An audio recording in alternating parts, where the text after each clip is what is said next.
Hello, in this video we are going to go over the solution of the problem 695, maximum area of islands.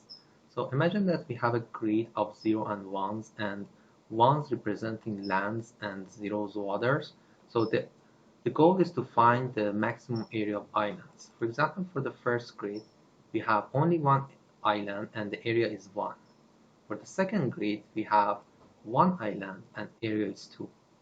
For the third grid, I have two islands, and the second island has the area of 2 and the first one 1, so the maximum is 2. And for the other one, so we could have, for example, like a matrix format, so that we have the three ones here on the first row and two ones on the third row. So the maximum area is 3. And also we can have the islands in a shape that not all of them in one row. So as far as they are connected vertically and horizontally, that is acceptable, but they cannot be diagonally connected. So for example, if you consider the other one, the other example, so you can see here, we have two islands. So island with the area of 2 and island with the area of 3. So this connection here, because it's diagonal, that is not accepted. So it has to be vertical or horizontal. So also consider this big matrix here, so that we have different islands. For example, here I have area 1 and here is 4, here is 4, here is 5, here is 1, 2, 3, 4, 5, 6. So far 6 is the biggest one. 1, 2, 3, 4, 5. So this one here is the biggest one. So that's area is 6.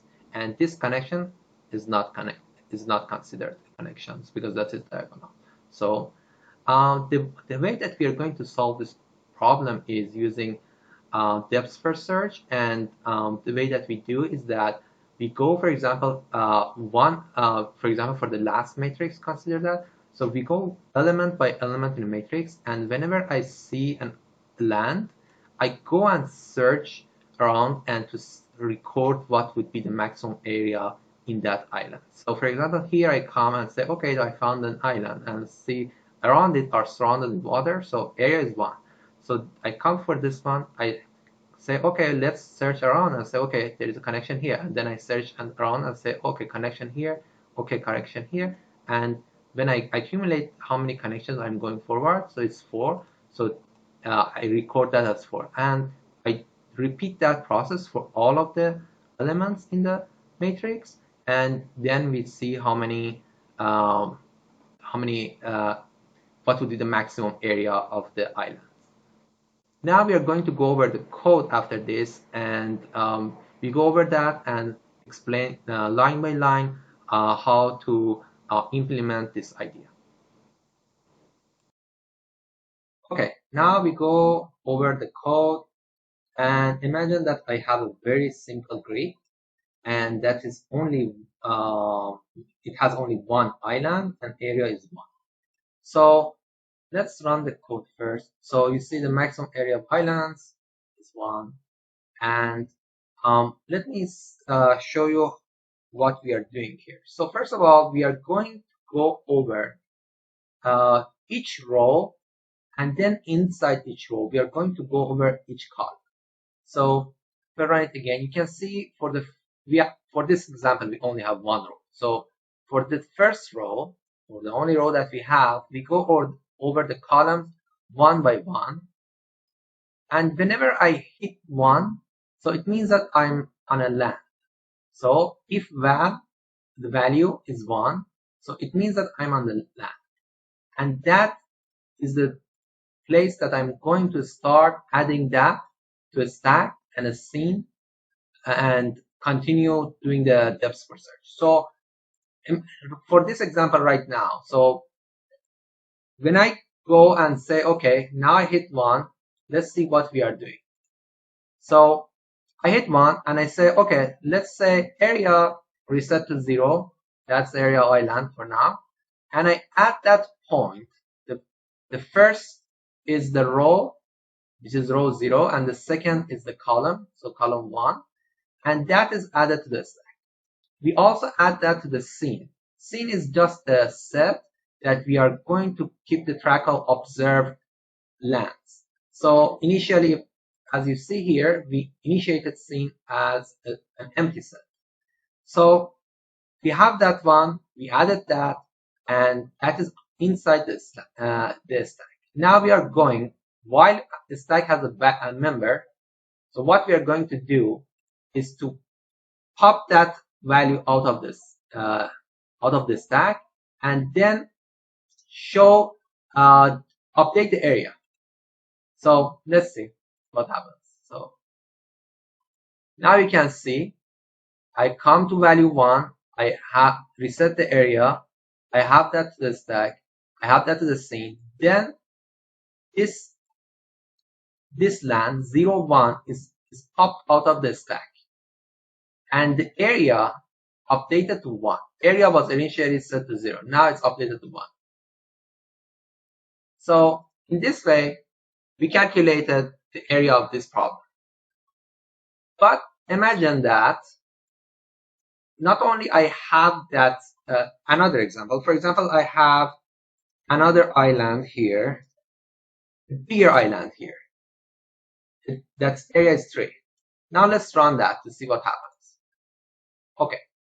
Now you see I have the first row. I go and I hit the 1. I do the same things, and area updated to 1.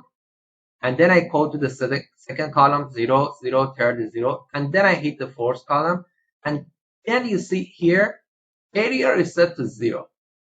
Because if this area of this island is different than the area of this island. That's the reason that here we have the area 0. And then what we do is that we have the answer here. It shows we are going to return that. This answer initially is set as 0, but we compare this answer to the area, and we put the maximum of that to the answer itself to keep the maximum area of the islands. So that is the reason we have this line here.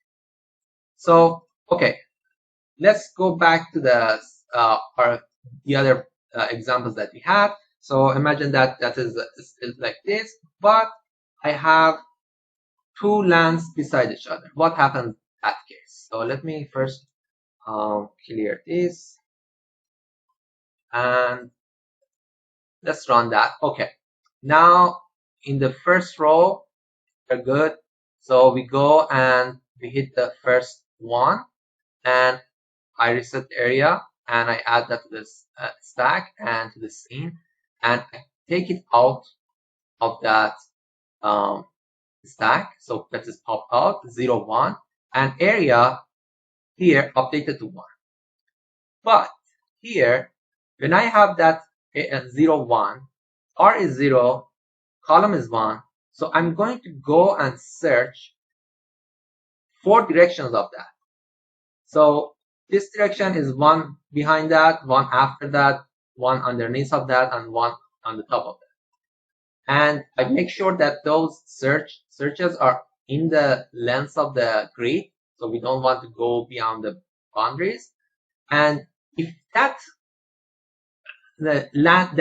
node that we're observing is 1, it means that it's a land.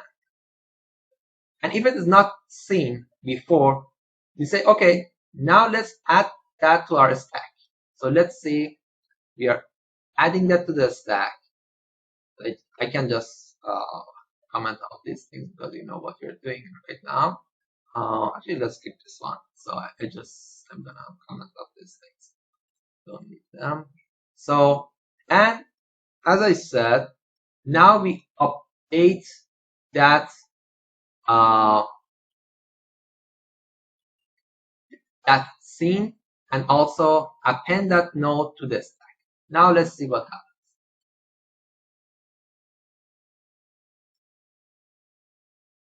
Okay, so area is 0. We have that node added to the stack, to the scene.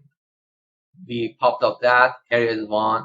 Then we start the loop. Why? Because beside that there's another 1. So we go to the loop, we add 0, 2 to the stack, and now our stack has a value, because before that it got 0 because we took the 0, 1 out of that. Now And also we add that to the scene. Now scene has two values. So next time, in the second time that I'm taking the stack out, so when we pop the 0, 2, what? So I'm popping out this one now, 0, 2. But this one, the one is already observed, so I cannot go and count it again. So that is the reason here we have this not seen. So if it is not, if we don't have include this one, so we are going to fall in an infinite loop, because every time I come here, I consider this, then I come here, I consider this one, then I come here, I consider this one. So it's not gonna work. So you have to have a, I'm not sure if that's we are going to fall in a loop, but we cannot count this because we already did that. Okay, so we are going to make sure that is a non-seen value. So so that is the reason we have this value here, this condition here. So let's run this again. So that's the same thing. So we saw that we could have how we go forward when we have more than area 1, and that is this for loop. So this for loop, we again, so this is the node that we pop out of the stack, so that R and C, and then for N, R and C, there's a neighboring of R and neighboring of column. So for that we search for 4 different directions, and if those directions are in the bounding of the matrix or grid, and also that is a land, and also that is not in the scene, in that case we append that to this. Okay, let's review that again for another example. For this example, I have 2 islands. So the first island on the first row area is 3, and the second island area is 2. So let's run that and see what we get. So okay, so I'm just showing you when I'm inside the loop and when loop ends. So for example here, this, you see, first I popped out from the stack here 0, 0, because that was the first thing we observed, and area updated to 1. Then we go and this one is popped, 0, 1 popped, and area became 2, and then this one 0, 2 popped, and that is area is 3, and that would be the end of the while loop. And you see the answer is 3. That is the because that's so far the maximum. And then you have you come and you pop this one, so that is 2, 1, and then 2, 2, and the answer is still 3. Why? Because the answer keeps the maximum. That is not gonna be, the area is still 2, area is 2, but the answer remains 3. And this is an example. Let's go over another example.